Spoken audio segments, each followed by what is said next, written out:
என் இருதயத்தில் என் முழு இருதயத்தோடும் உம்மை தேடுகிறேன். என்னை உமது கற்பனைகளை விட்டு வழி தப்ப விடாதேயும். நான் உமக்கு விரோதமாய் பாவம் செய்யாதபடிக்கு உமது வாக்கை என் இருதயத்தில் வைத்தேன். சங்கீதம் 119:10-11. கர்த்தருடைய வார்த்தைகளை எப்போதும் நம் இருதயத்திலே நிறுத்தி வைப்பதுடன் வாழ்க்கையில் அவற்றை செயல்படுத்தவும் வேண்டும். அநேகருடைய இருதயத்தில் கசப்புகளும் வைராக்கியங்களும் குடியிருக்கின்றன.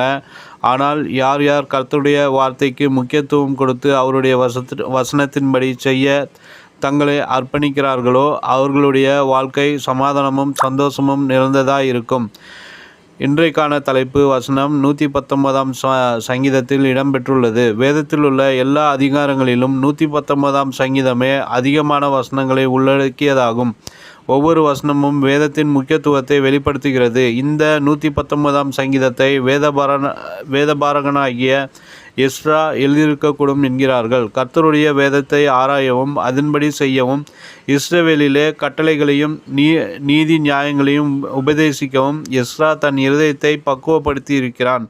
கர்த்தருடைய கற்பனைகளின் வார்த்தைகளிலும் அவர் இஸ்ரவேலுக்கு கொடுத்த கட்டளைகளிலும் படித்து தேறின வேதபாரகனாகிய எஸ்ரா என்னும் ஆசாரியன். எஸ்ரா 7:10-11 என்று எஸ்ராவை குறித்து வேதம் சொல்லுகிறது. கர்த்தர் தம்முடைய வார்த்தைகளை வேத புத்தகத்திலே நமக்கு எழுதி வைத்திருக்கிறார். இது மனுக்குலத்திற்கு கொடுக்கப்பட்ட மாபெரும் ஈவாகும். வேதத்தின் முக்கியத்துவத்தை நீங்கள் உணர்கிறீர்களா?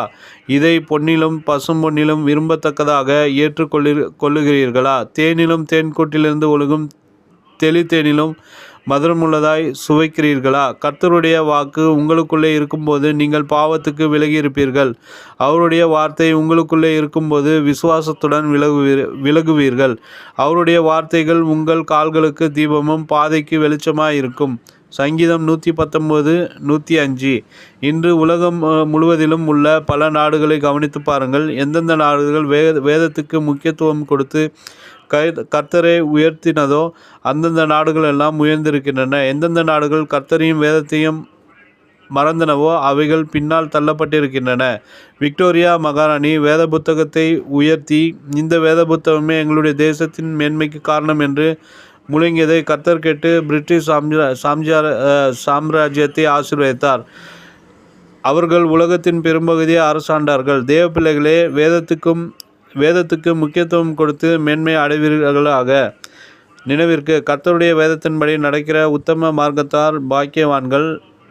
அவருடைய சாட்சிகளை கை கொண்டு அவரை முழு இருதயத்தோடும் தேடுகிறவர்கள் பாக்கியவான்கள். அவர்கள் அநியாயம் செய்வதில்லை. அவருடைய வழிகளில்